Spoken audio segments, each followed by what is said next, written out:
Reflections of the Forgotten. In a dusty corner of his grandmother's attic, Caleb stumbled upon an antique mirror wrapped in moth-eaten velvet.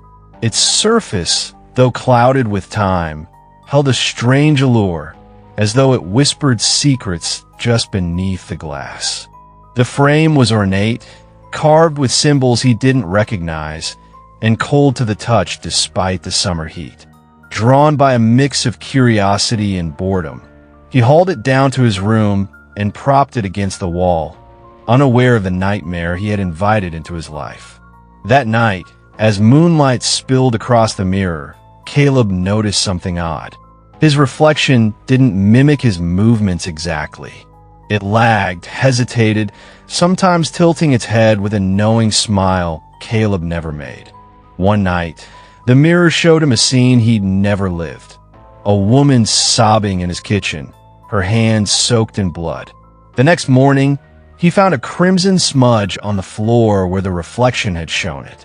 At first, he thought he was dreaming, but the images kept coming more vivid, more real.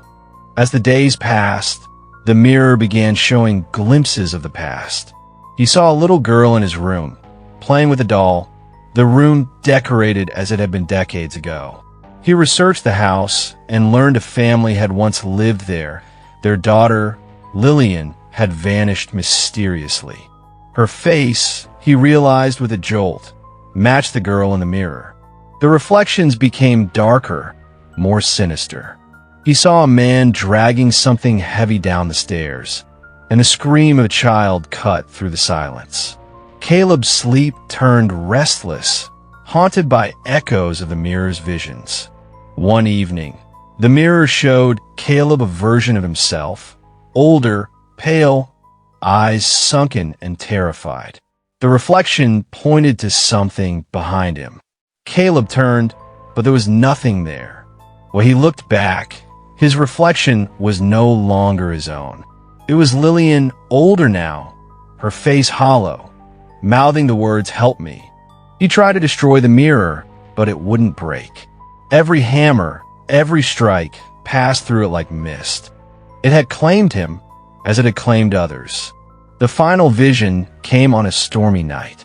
Caleb saw his grandmother standing before the mirror, young and wild-eyed, whispering in Latin. Behind her, the same symbols carved into the mirror glowed faintly. The truth hit him. She had found the mirror first, had trapped something inside it, or perhaps someone. Now it was his turn. The next morning, his room was empty. The mirror stood alone, untouched, save for the faint outline of a hand pressed against the inside of the glass. Reaching, pleading, unseen. Weeks passed. Caleb's sudden disappearance was brushed off by authorities as just another runaway case, though his friends insisted he'd never leave without a word. His grandmother, frail and seemingly senile, offered no explanations, only murmurs about how some mirrors reflect more than light. The house grew still, and the mirror remained in Caleb's room, silent, patient, but it wasn't truly silent. At night, the mirror hummed, a low, almost imperceptible vibration that stirred dust motes into lazy spirals.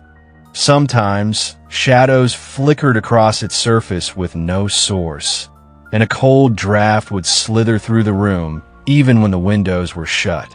Caleb's friend, Emma, drawn by worry and an unshakable feeling that something was wrong, returned to the house to investigate. Emma found the mirror immediately unsettling.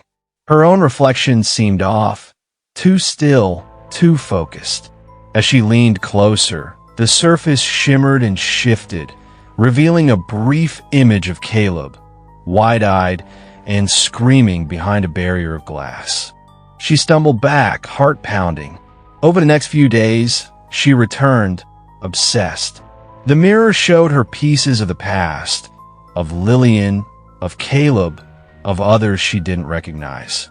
Sometimes, it showed the future, a future soaked in blood and fire, where she stood alone, broken, before the mirror determined to free Caleb Emma dug deeper into the mirror's origins. She uncovered stories of a 17th century cult obsessed with preserving souls beyond death. The mirror, she learned, wasn't just a window, it was a prison. It fed on those who stared too long, binding their essence within. One night, guided by fragments of Latin scrawled in an old journal, Emma tried a ritual meant to shatter the mirror's hold. The mirror resisted. The glass turned black, voices screamed from within, and for a moment, she saw them all, Caleb, Lillian, dozens of others, all reaching for her. Just as the final words left her lips, the mirror cracked. A light burst from it, blinding and cold. When she awoke, Emma was alone. The mirror, now fractured and dull, reflected nothing at all. But her eyes, once brown, had turned a familiar shade of blue, Caleb's blue. And somewhere, deep within the silence of her mind, a voice whispered, "Thank you." But not all of me made it out. Emma didn't speak for weeks after the mirror cracked. Her friends chalked it up to trauma, and the doctors labeled it a dissociative episode. But Emma knew better. She could still feel the coldness in her veins, the residual static in her fingertips every time she touched a mirror. She avoided reflections at first, covering every mirror in her apartment, even the screens of her phone and laptop. But sometimes, late at night, her TV would flicker on by itself, showing her reflection not as she was, but as someone else. Caleb's voice came again. Faint, fractured. "You open the door, Emma. It's not done with us." Desperate, Emma returned to the house. She hadn't stepped inside since the night of the ritual, but something compelled her. The mirror was gone, shattered into dust. Or so she thought. In the attic, where Caleb had first found the mirror, she discovered a trunk with its contents disturbed. Beneath layers of newspaper and cloth, a sliver of glass pulsed faintly with a dim, unnatural light. It was warm to the touch. As her fingers brushed it, her vision blurred. The attic melted away, replaced by a corridor of mirrors, each pane showing a different soul, different horrors. Caleb appeared again, closer now, his face twisted in agony. "You freed me, but it took pieces. It rebuilds. Emma, it's not just a mirror anymore." Behind him, something moved. A figure, faceless, formed from writhing reflections, reached for Caleb, its touch pulling parts of him into itself like smoke. Emma gasped and dropped the shard. The attic returned.